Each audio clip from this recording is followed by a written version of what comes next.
महाराज कभी भी कीचड़ से भी आते तो चरण धोकर मैं चरणामृत लेता था। मैंने कभी धूल नहीं समझा। श्री गुरुपद नख मणिगण ज्योति, संतों के चरणों को, चरणामृतों को कभी रज नहीं समझते लोग।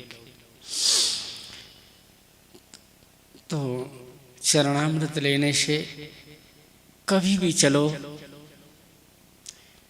तो आप कोई भी अपने सदगुरु से या सुने हुए राम रक्षा, आज मेरे साथ दादाजी आ रहे थे, मैंने कहा राम रक्षा स्तोत्र पढ़ते हो, प्रेम से गाते चलो। कभी भी आप, इसका मतलब है कि तुम्हारी बुद्धि में यदा ते मोह कलिलम बुद्धिर व्यतितरिष्यति, जिसको आप कहते हो बार बार, उसका चिंतन मनन ध्यान निधिध्यासन हो रहा है। चलो तो ऐसे प्रेम से भगवान की याद करते चलो। राम रक्षा स्तोत्र शिरो में राघवा पातु भालम दशरथात्मज। जितने गुणानुवाद है मैं अपने कभी कभी कह देता हूँ, सब लौकिक कचड़े की तरह निकाल देना चाहिए। चलो तो हनुमान चालीसा, हमारे यहाँ दादा एक रहते हैं, दत्त जी पंडित जी भी रहते हैं, मैं जानता नहीं हूँ, यहाँ स्वरूप से भी मैं पहचान नहीं पाता।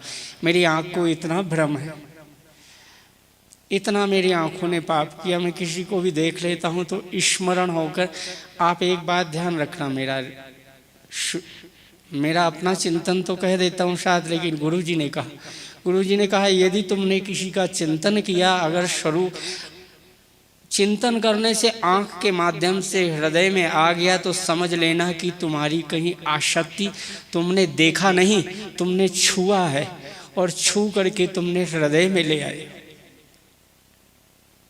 यदि तुमने कह दिया ये फूल बड़ा सुंदर खिला है, तो निर्णय दे दिया ना, तो समझ लेना जैसे हम रोटी खाएंगे बड़ा स्वादिष्ट लगा, तो हमेशा निर्णय भोगने के बाद दिया जाता है। तुम्हारी ज्ञानेंद्रियों का एक अपना अपना दर्शन होता है, शाश्वत दर्शन। क्या जीते हैं संसार में, दर्शन किसे कहते? सुना किसी के स्वरूप को, और वो अगर आपके चित्तवृत्ति में मनन करने लग गया, तो समझ लेना कि आप विषयासक्त हो ही चुके। अगर आपने देखा मातृभाव से केवल महालक्ष्मी के और वंदन कर लिया, तो भगवान का स्वरूप शाश्वत निरंतर एक रस रहने वाला है। अगर माँ के स्वरूप में देखने लग जाओ कि साक्षात महालक्ष्मी है और आपका ध्यान मग्न, तो यहाँ पर लौकिक स्त्रीत्व नष्ट हो जाएगा।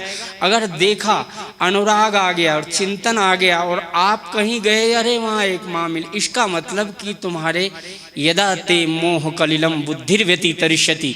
मैं अपने एक बार चिंतन करते करते वीरभद्र जी में जब गया और शिव जी के पास, तो मेरे को विचार आ रहे, वो ऐसी माँ थी, अरे तुमने देखा है कि छुआ है? ये स्पर्श हो रहा है, अष्ट प्रकार के भोगों में से भोग हो रहा है, यही मोह है। यदा ते मोह कलिलम बुद्धिर व्यतितरिष्यति तदा गंतासि निर्वेदम श्रोतव्यस्य श्रुतस्य च। मैंने आज तक जिसके साथ चला, कभी मुझे, यह तो मैं अपने गुरु के साथ चलता था, तो उन्होंने एक दिन बहुत मार दिया। मेरे साथ चलते हुए या तो कीर्तन में मगन होकर चलना, या तो मेरे स्मरण में,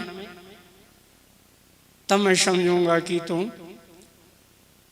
तेरा मन निर्विकल्प, उसी को कहते हैं ईश्वर अंश जीव अविनाशी चेतन, अमल मल रहित, सहज सुख का रस। सहज सुख यानी शाश्वत निरंतर एक रस में स्थित हो जाए।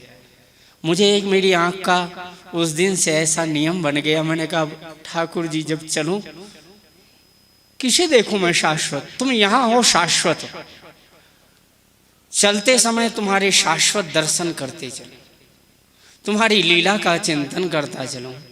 और लौकिक यदि कोई याद आ गया, तो समझ लेना कि मैं बचपन से कभी कभी मैं परीक्षा देने गया साइंस में,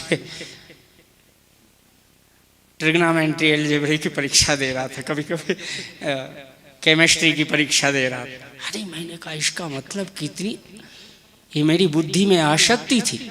13 कक्षा की परीक्षा में। अरे ये चिंतन क्यों आया? इसका मतलब कि इसके पीछे मेरा संकल्प था पढ़ लिख कर पैसा कमाऊंगा, भोग वासना और तृष्णा यहाँ पर विद्यमान होती है चिंतन के अंदर मेरे भाई। और जब हम कह देंगे, देखो मैं नहीं कहता कि आप ऐसे हो, लेकिन तुम मेरी बात को अगर सुन भी लोगे ना प्यार से, एक बार मैं सत्य कहता हूं, मैं इस मन